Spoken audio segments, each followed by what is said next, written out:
Guys, welcome to my channel resolving NEET and Shivangini. तो आज हम बात करेंगे इलेक्ट्रिक चार्जेस एंड फील्ड्स के बारे में। तो अभी तक हमने पढ़ा था इलेक्ट्रिक चार्ज के बारे में, आज हम पढ़ेंगे इलेक्ट्रिक फील्ड के बारे में।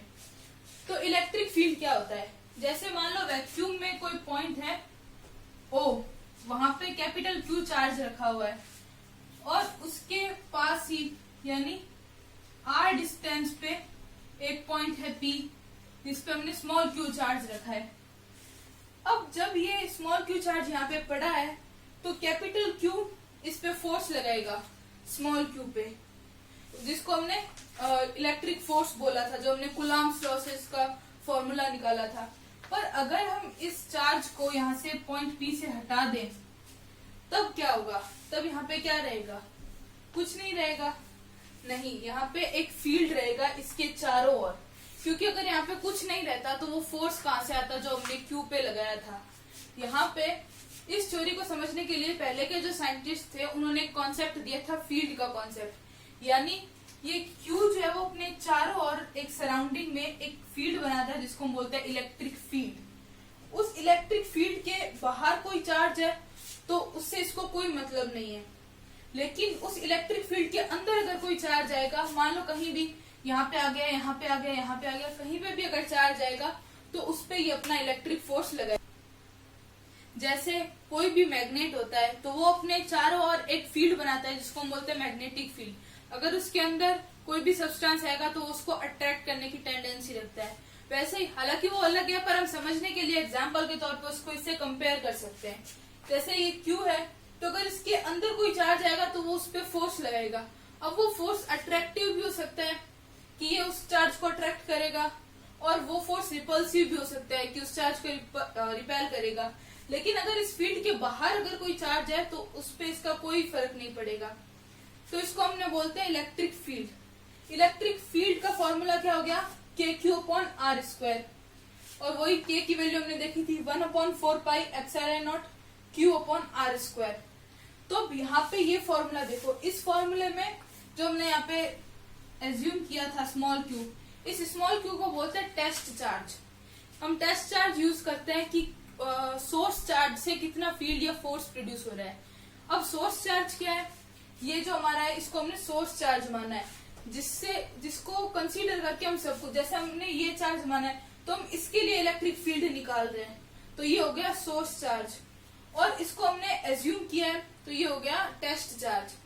ये इमेजिनरी भी हो सकता है और प्रैक्टिकली भी हो सकता है। तो इस फॉर्मूले में ये क्यू नहीं आ रहा, यानी ये जो ई है ये इस क्यू पे डिपेंड नहीं करता, लेकिन फोर्स डिपेंड करता है। अब फोर्स का फॉर्मूला क्या होता है? कि कैपिटल Q स्मॉल q/R²। ये फोर्स का फॉर्मूला हो गया। अब इन दोनों इक्वेशन को, इसको हमने इक्वेशन फर्स्ट नाम दे दिया, इसको इक्वेशन सेकेंड नाम दे दिया। इन दोनों इक्वेशन को अगर हम कंपेयर करते हैं तो F बराबर QE आता है, क्योंकि ये इतना तो हो गया E और ये Q एक्स्ट्रा में, तो QE, F बराबर QE, ये हो गई इक्वेशन थर्ड। अगर हम इसी इक्वेशन में देखते हैं कि अगर हम Q की वैल्यू 1 माने, इसको अगर हम जो ये हमारा टेस्ट चार्ज है उसको हम यूनिट चार्ज कंसीडर करें तो हमारा फोर्स और इलेक्ट्रिक फील्ड दोनों इक्वल आ जाएंगे। यानी यहाँ पे 1 रख के देखें तो क्या हो जाएगा? KQ/R², जो कि इलेक्ट्रिक फील्ड है। तो यानी यूनिट चार्ज पे जो फोर्स लगता है वही हम उसको इलेक्ट्रिक फील्ड बोल सकते हैं। अब इस इलेक्ट्रिक फील्ड की यूनिट क्या होती है? इसी फॉर्मूले से हम देखते हैं। F बराबर QE, तो हमें E के बारे में निकालना है, तो E बराबर हो गया F/Q।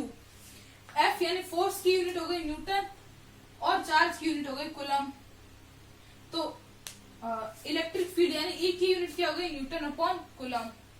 तो ये हमारा इलेक्ट्रिक फील्ड है। ये तो हो गया एक चार्ज से इलेक्ट्रिक फील्ड। अब हम देखते हैं कि अगर बहुत सारे चार्जेस आ जाएं तो उनसे हम कैसे इलेक्ट्रिक फील्ड निकालते हैं।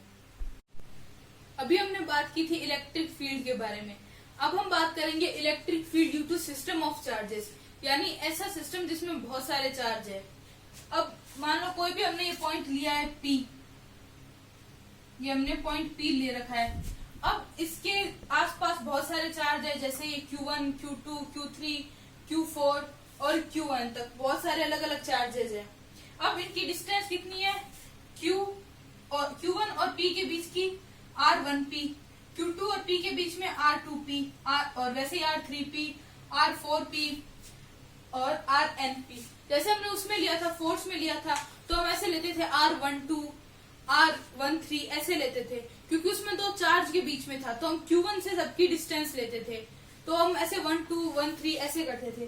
पर इसमें हमें चूंकि एक ही चार्ज आ रहा है, अब इलेक्ट्रिक फील्ड जो है वो एक ही चार्ज पे डिपेंड करता है और किसी पे डिपेंड ही नहीं करता, तो हमने पॉइंट मान लिया और इस पॉइंट के रेस्पेक्ट में हम सारी डिस्टेंस ले रहे हैं, तो इसमें ऐसे 1P 2P 3P NP ऐसे आ जाएगा। तो अब हमने निकालना है कि P पे टोटल कितना इलेक्ट्रिक फील्ड है। तो पहले हम निकालते हैं कि Q1 चार्ज से कितना इलेक्ट्रिक फील्ड आएगा।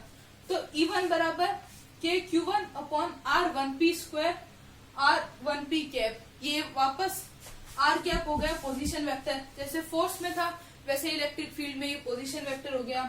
वैसे ही E2 के लिए KQ2 upon R2P square R2P cap. ये E1 हो गया, ये E2 हो गया, इसको नाम देते हैं इक्वेशन 1, ये इक्वेशन 2। अब हमें EP निकालना है यहाँ पे पूरे सिस्टम के लिए, तो सबको हम ऐड कर देंगे, तो EP हो गया E1 प्लस E2, ऐसे करते करते EN तक हम सबको ऐड कर देंगे। तो इन सबकी वैल्यू पुट करते रहो, जैसे KQ1 upon R1P square, KQ2 upon R2P square, KQN upon RNP square. तो इन सब में जैसे उसमें K और Q1 कॉमन आ रहा था, पर इसमें सिर्फ K कॉमन आ रहा है, तो ये EP बराबर हो गया K और summation of QI upon RIP square RIP cap. अब वैसे जैसे उसमें किया था इंटीग्रेशन और हमने एक लिमिट रखी थी कि I बराबर 2 से लेके N तक, क्योंकि एक चार्ज के रेस्पेक्ट में हम सबका फोर्स निकाल रहे थे, पर यहाँ पे सिर्फ एक ही चार्ज है तो हम Q1 को भी कंसीडर करेंगे। तो I की वैल्यू हो गई 1 से लेके N तक। इसमें दो चार्ज नहीं है, सिर्फ एक ही चार्ज आएगा। इस पूरे सिस्टम में सिर्फ हमें जैसे Q1 से फील्ड निकालना है, तो बाकी चार्ज को एक बार भूल जाओ, सिर्फ ये P पे है तो इलेक्ट्रिक फील्ड किससे आएगा, Q1 से, तो सिर्फ Q1 को कंसीडर करना है। तो Q1 से अपना अलग चार्ज होगा, Q2 से अलग होगा, और उसमें हम Q1 पे निकाल रहे थे इसलिए Q1 सब में आ रहा था। तो इसका फॉर्मूला क्या हो गया, EP बराबर K summation of QI upon RIP square RIP cap. I की वैल्यू हो गई 1 से लेके N तक, इसको हमने नाम दे दी इक्वेशन 3। तो ये सारा हमारा था इलेक्ट्रिक फील्ड के बारे में। अब हम इलेक्ट्रिक फील्ड की कुछ प्रॉपर्टीज देखते हैं। वो सिर्फ सोर्स चार्ज पे डिपेंड करता है, यानी वो चार्ज जो फील्ड प्रोड्यूस कर रहा है, टेस्ट चार्ज पे डिपेंड नहीं करता। ये हो गई उसकी पहली प्रॉपर्टी। दूसरी प्रॉपर्टी क्या हो गई कि जो मैंने फॉर्मूला देखा था कि F बराबर QE, यानी हम यहाँ पे अगर Q को 1 रखते हैं तो F और E बराबर हो जाएंगे, ये दूसरी हो गई।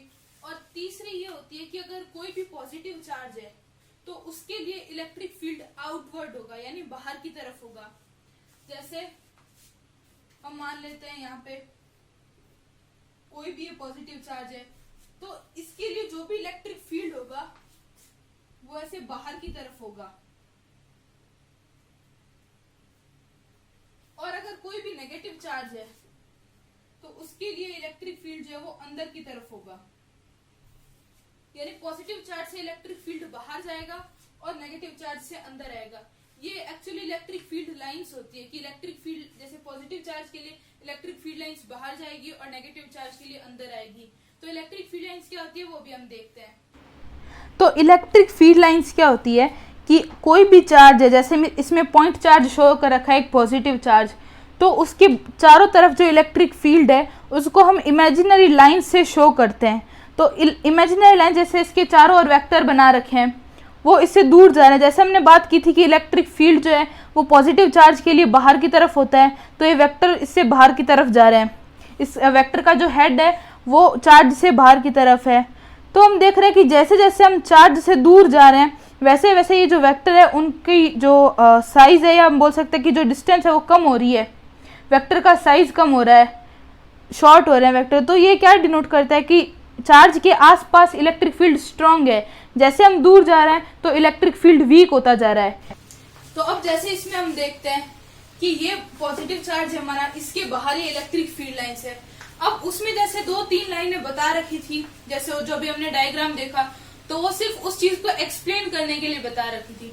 असल में ऐसे नहीं होता, ये एक ही लाइनें चलती रहती है जब तक, अगर ये जैसे फ्री स्पेस में पड़ा है, इसके आसपास कोई नहीं है, ऑब्स्टेकल नहीं है, तो ये ऐसे ही चलती रहेगी।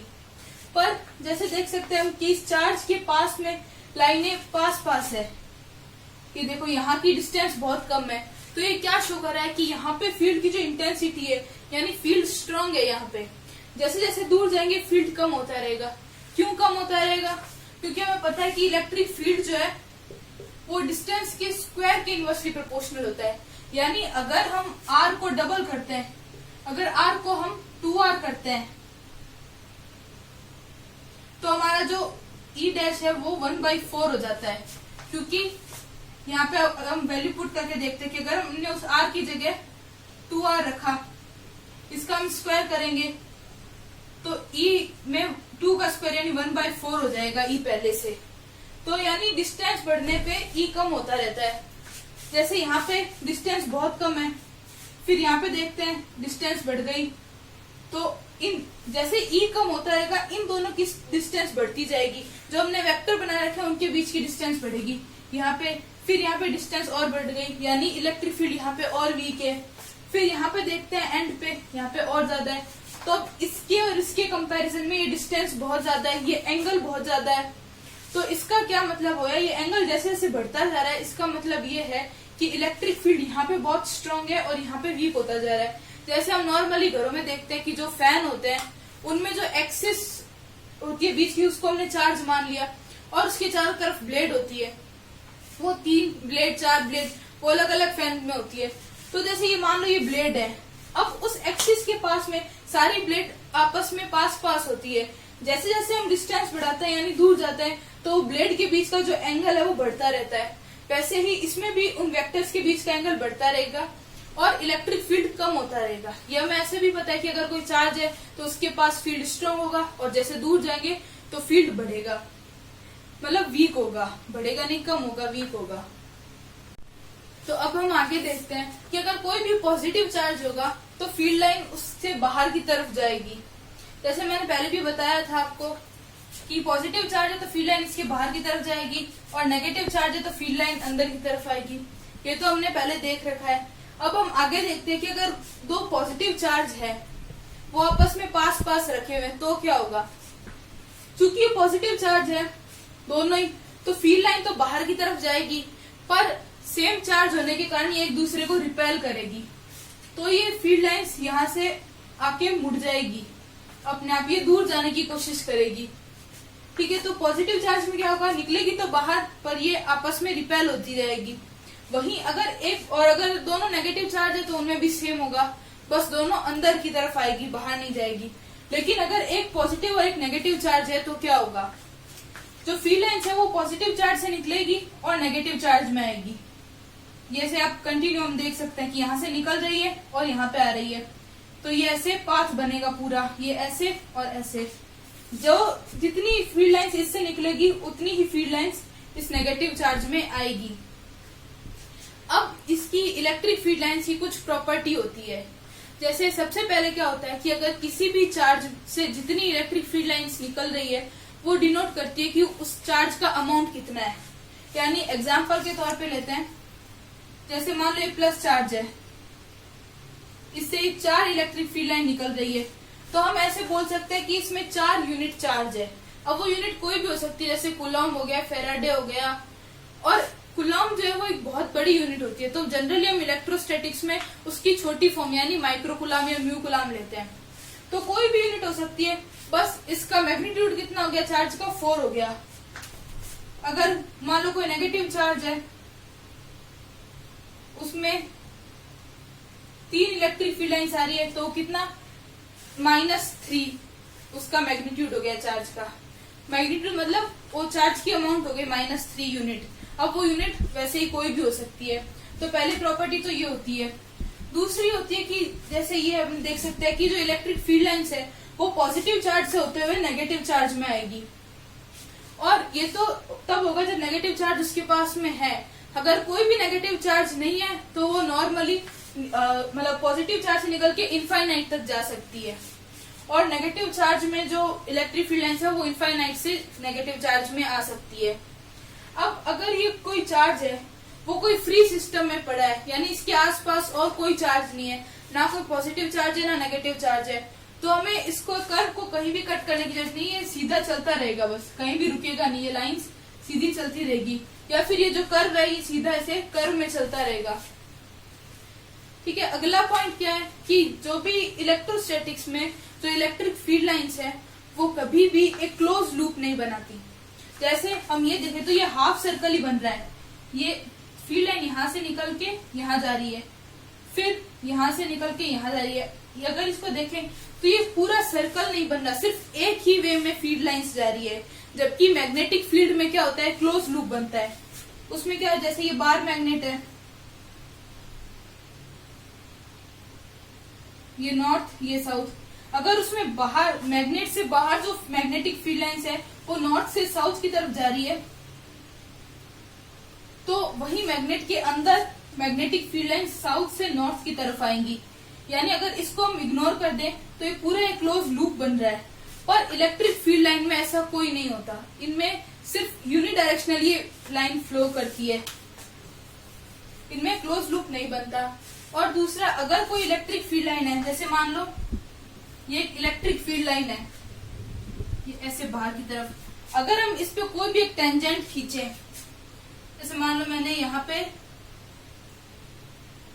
एक टेंजेंट खींची ऐसे, तो वो उस पर्टिकुलर पॉइंट पे जो चार्ज पार्टिकल है उसकी डायरेक्शन बताता है। जैसे हम इलेक्ट्रॉन कंसीडर करते हैं एग्जांपल के तौर पे, तो अगर मैंने यहाँ पे टेंजेंट खींची है तो उधर की तरफ जा रही है, तो इसका क्या मतलब है कि यहाँ पे इलेक्ट्रॉन की डायरेक्शन इधर की तरफ है। वहीं अगर मैं यहाँ पे एक टेंजेंट खींचूं तो वो यहाँ जा रही है, तो इसका मतलब इलेक्ट्रॉन की डायरेक्शन इधर है। तो अगर कोई भी इलेक्ट्रिक फील्ड लाइन पे अगर पॉइंट पे इलेक्ट्रॉन की या किसी भी चार्ज पार्टिकल की डायरेक्शन बताएगा, तो इससे हम एक और निकलता है कंक्लूजन कि कोई भी दो इलेक्ट्रिक फील्ड लाइन आपस में इंटरसेक्ट नहीं करेगी। जैसे हमने मान ली कि ये कर रही है, अगर बाई चांस दोनों एक दूसरे को इंटरसेक्ट कर रही है, तो जब हम इस पॉइंट पे टेंजेंट खींचेंगे तो एक तो ऐसे भी हो सकता है कि ये टेंजेंट ऐसे ऊपर की तरफ जाए या ये टेंजेंट नीचे की तरफ जाए, तो यहाँ पे तो उसकी डायरेक्शन दो हो गई। और एक चीज की दो डायरेक्शन कैसे हो सकती है, इसीलिए कोई भी दो इलेक्ट्रिक फील्ड लाइंस कभी भी एक दूसरे को इंटरसेक्ट नहीं कर सकती। तो ये इलेक्ट्रिक फील्ड लाइंस की प्रॉपर्टीज है। अगर आपको हमारा वीडियो पसंद आया तो वीडियो को लाइक करें, अपने दोस्तों के साथ शेयर करें और हमारे चैनल को सब्सक्राइब करें। Thank you for watching. जय हिंद, जय भारत।